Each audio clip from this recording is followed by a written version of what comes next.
Okay, guys. First, I want to apologize and ask y'all to forgive me because I didn't give you any on the field shots. But it was still very wet there, and with my feet and everything, and being muddy the whole time, I could barely walk the next day. It was really difficult, and so. But this is kind of the equipment that I took. These are for washing. These are my gem concentrators. I've got actually two different sizes. I usually just use the finer one. It really depends. Like yesterday, I definitely used the finer screen. It's the 1/20th mesh versus the 1/16th mesh. Because you're much more likely to find a diamond with a smaller mesh. And because my feet weren't working really good, I just used little bitty 2-gallon buckets instead of my typical 5-gallon buckets. This is a mat that I lay out to be able to flip my concentrator onto. I'll actually show you guys all this here shortly. I'll give you a little video. I'll reconcentrate some of my material here at home. And then what we have here is, this is from the east drain. These are my diamond ore concentrates from the east drain in the park. I didn't get as many of those, and that was actually kind of intentional because there wasn't as much available good gravels for me to get there, and they weren't concentrating very good bullseyes on my flips. And then this is from the west drain, my concentrates from the west drain. I usually don't keep them separate, but I wanted to kind of do an experiment this time and see what the different materials, once they're fully concentrated and dry, look like from each portion of the park that I went to. And then this is from just below Canary Hill. And it was looking, I got most of it because it was looking really, really, really good. Full of things like chromium spinels and heavier materials, some jaspers and stuff. So I will get set up and we will reconcentrate a little bit of this so you can kind of see the process. And then we'll get it dried out and I'll get it sorted by size, and then I'll show you my process on the tray. Okay guys, here we are, and this is my setup here. We've got my wagon and my sawhorse that I've built so that I can have a portable wash station. A lot of times I use this same setup on the field. And we've got my material and my concentrator, and this is the mat that I have that I flip my centers on, and I'll describe what those are here in a minute. Alright, so I'm going to work the Canary Hill material here. I don't really want to lose any of this because you don't want too much and you don't want too little amount of material in there.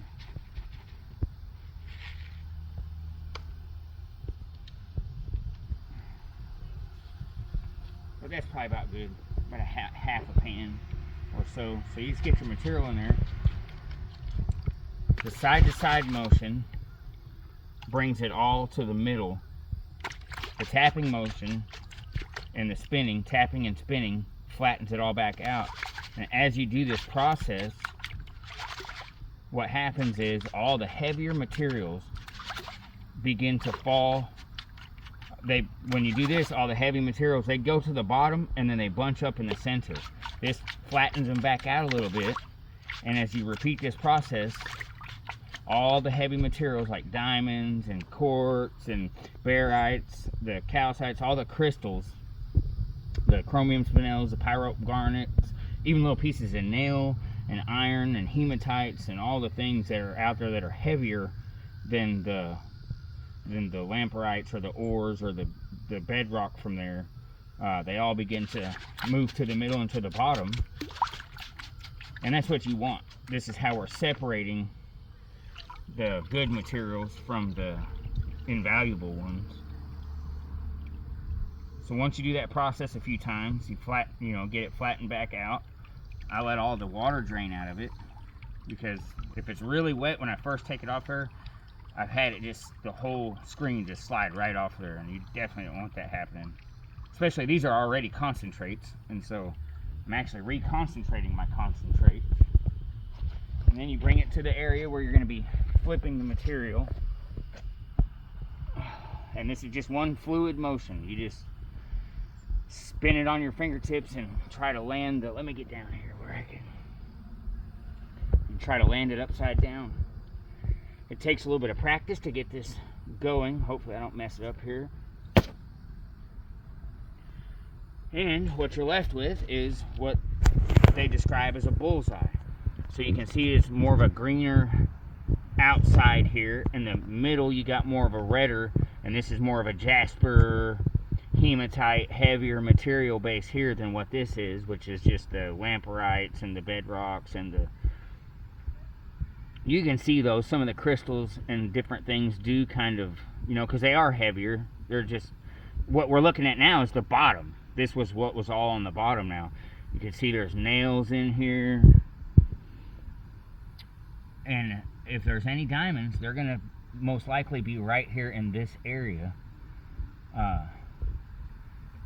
If they're smaller, you might not notice it.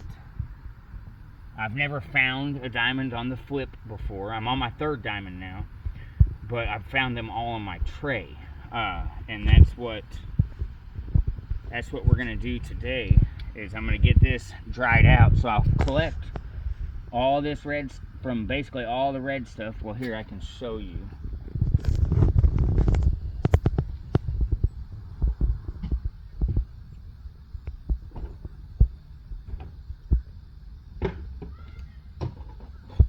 My collection process. So what we're going to do now is we're going to collect all the heavier materials here and get them into a bucket.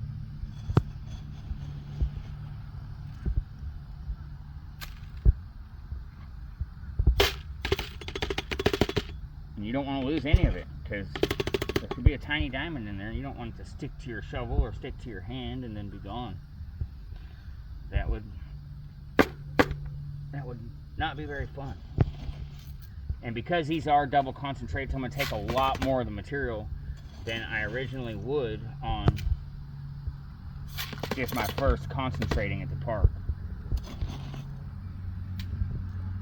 And I also won't throw this out. I'll actually reconcentrate this as well. Again, just to make sure I didn't miss anything.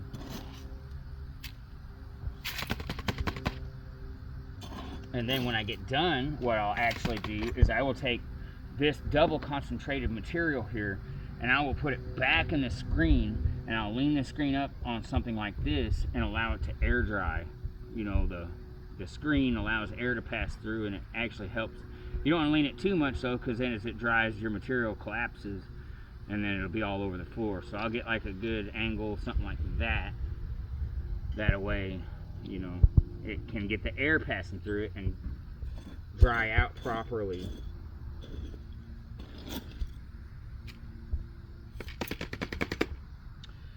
Okay.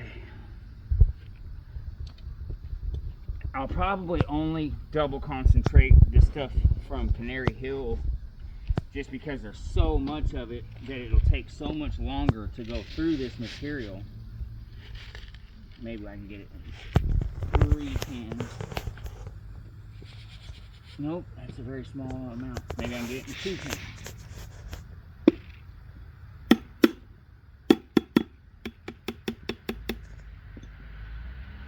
Okay, what I'll do is get a little amount of material in here, water into this material.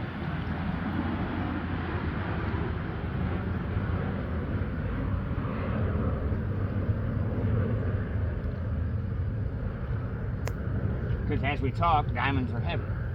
And so it's likely that they would even potentially rattle or shake their way to the bottom of your bucket. And so I'll get a little water in there and make sure I get all the material out of this bucket. It's not as important when I'm in the park and I'm just moving my sifted gravels, but when I get to my concentrates, I start to pay a little more attention to it. Alright, so we'll do another one here. Bring it up to the middle, flatten it out, bring it to the middle. And I don't know, this seems to help me, but I let my tray get a little under the water's surface as I do my shaking left and right. And then as I'm doing the shaking, I'm actually lifting it up through the water and helping the water pass through my material. I feel like it just helps my concentrates push down even more.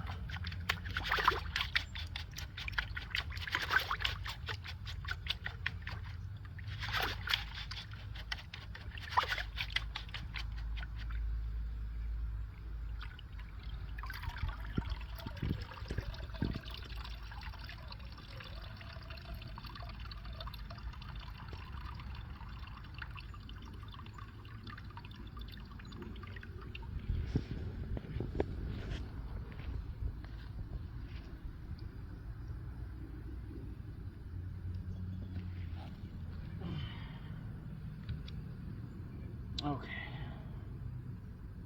Get off it. Oop, and I kind of bounced it a little hard and got a ripple in it there, but that's okay. So these are really good. I don't know if you can see it in the video, but there's a bunch of little black specks here inside this white. And there's even right there another big rusty nail. And those little black specks are chromium spinel. And when I'm seeing that, I know that I'm in a good material. I've got a good heavy material. Chromium spinel is really close to the same specific gravity weight of diamonds. And so, and chromium spinel is just usually always indicative of diamonds being present in the soil and the geology around it. And so, but we will get this scraped up, and I will get my tray searching set up inside, and we will look at all this material. Well, actually, so the next process from here will be the drying and the sizing process. So I'll actually classify all this material by size. I have a 5-piece screen set. Well, really, I don't use a 1/2 inch, so really a 4-piece screen set. It's a 1/4 inch all the way down to basically a 1/16 inch, or it might even be smaller screen, and I sort these by 16.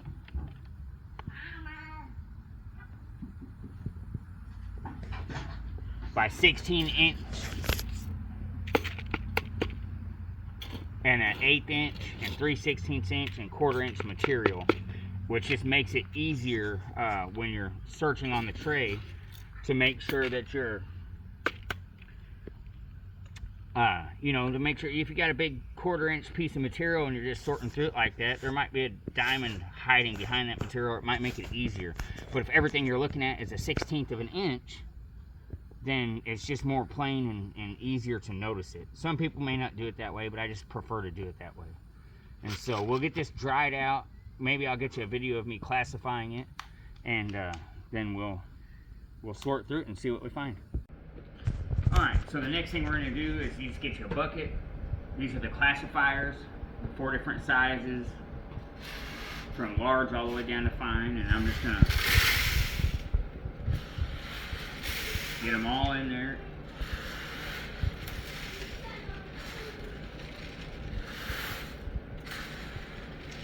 Really don't want to spill anything at this point. Any one of this could have a diamond in it.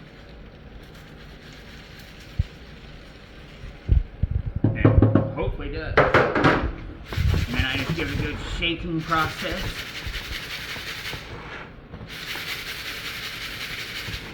This top screen really won't have much in it. If it does have a diamond in it, you're probably going to notice it pretty much right away.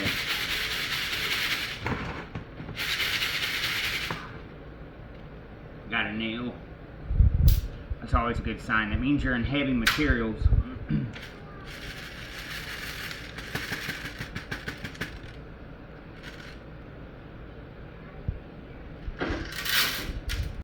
Okay, and then this is basically how my material comes out. So this is all the stuff from Canary Hill, 1/4, 1/8, 1/16 in the micro gravels. I haven't found one in these micro gravels below 1/16, so I'm not sure, but I would imagine they can still contain diamonds. The one that I find them in the most so far, well, I mean, I've only found 3, but 2 of them were in the 1/16, and 1 of them was in the 1/8. And then there's my west drain material, and there's my east drain material. And then I'll show you how I go through it. Okay, and then this is my setup that I use. I got my light here, and my tray that I've painted black, and it just helps with background contrast. And then I just pour out a little bit at a time, you know, by size. This is the 1/4" Canary Hill material. And I just pour it out on here, you know, and then you can just kind of see everything, a little crystal there. And we just slowly begin to go through it. This material is much easier, the larger material, to go through than the small material. Once you start getting down to the 1/8 inches and the micro gravels and stuff, 16s, you know, they start to get significantly more difficult. Especially, I've never found them in the micro gravels before. They're so small. I do believe it could contain diamonds, but they're very, very tiny, and it's hard to even get the dust out of this stuff. I have to like slowly shake it down the tray and blow the dust off of it, literally. The 16" material is where I found the most diamonds so far, but I have found it all the way up into the 1/8" material. I have not found it any in my 1/4" material, but they could be, you know, it could be in there. And so that's basically the process that I do. And then you just keep going through it on the tray. And I like to sort out the cool stuff and put it to the side. And then, but when a diamond falls out, you usually pretty much know it. It definitely looks different than anything else on there that you can see. So, and that's my process. That's what I do. You know, when you start seeing stuff like old rusty nails, or definitely seeing crystals and bits of amethyst are a good sign, especially, you know, little pieces of stainless steel, more rusty nails. And then when you start getting into your smaller materials, seeing things like chromium spinels and stuff are really a good sign. But yeah, I got staples and nails and screws. That means that you were sifting the right material. You were getting into the heavy materials and stuff. So I may do another little video later, especially if I do find any in this material. I'll do another video of it. And so that's my process, guys. Okay, I thought I would give you guys, I didn't just find these. These are my registered diamonds. This is my 33-point white. And this is my 3-point white that I actually have already previously found and registered at the Crater of Diamonds. I just wanted to give you guys a little, and unfortunately we can put some crystals next to it just so you can see. They just don't shine the same, but it's really hard to get the luster on camera. Camera just doesn't quite get pick up the shine that these guys have. But there's definitely no mistaking it. When one falls out on your tray, that kind of is giving the shine and the luster. But yeah, they're different than, it's not the same as when you got quartz next to it. That's quartz over there, and the diamonds just have a different shine. But if I find any in this gravel that I just got, I'll get back and show you guys.